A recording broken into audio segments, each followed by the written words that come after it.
फरायसालिनि सानजौफुनि जाग्रा आदारनिफ्राय हरखाब ओंखारदों मासे जिबौ।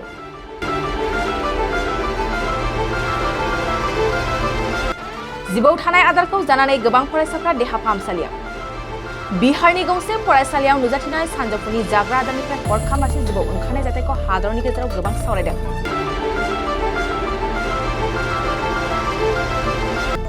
बबेखानि बेनिफ्राय रोखा जानो हायोदि हादराव दासिम फरायसालियाव जगायथाय होनाय सानजौफुनि जाग्रा आदारनि फारसे सांग्रांथि नङा।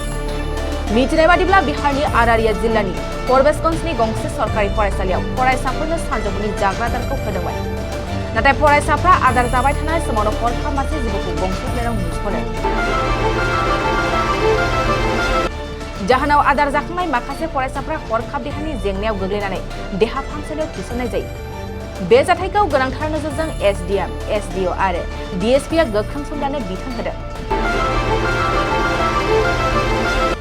सुलुंनि बादिब्ला जिबौ थानाय सानजौफुनि जाग्रा आदारखौ मोनजानानै खमैबो 700निबो बांसिन उन्दै उन्दै गथ' एबा फरायसाफ्रा देहानि जेंनायाव गोग्लैदों। दासिम 26 फरायसाफोरनि देहा हालोदा गोब्राब होननानै जायगानि सुलुङा फोरमायदों।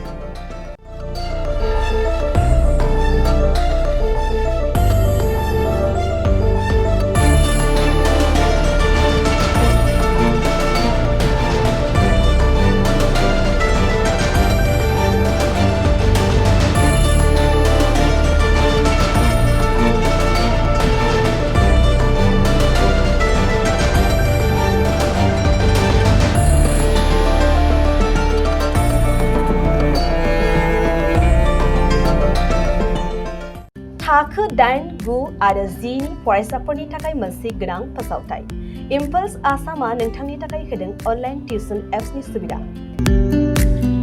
बर' आरो एसामिस मोन्नैबो बिजोंनि 8, 9 आरो 10 थाखोनि बिगियान, सानखान्थि आरो इंराजि आयदायाव अनलाइन टिउसननि सुबिदाखौ होगोन।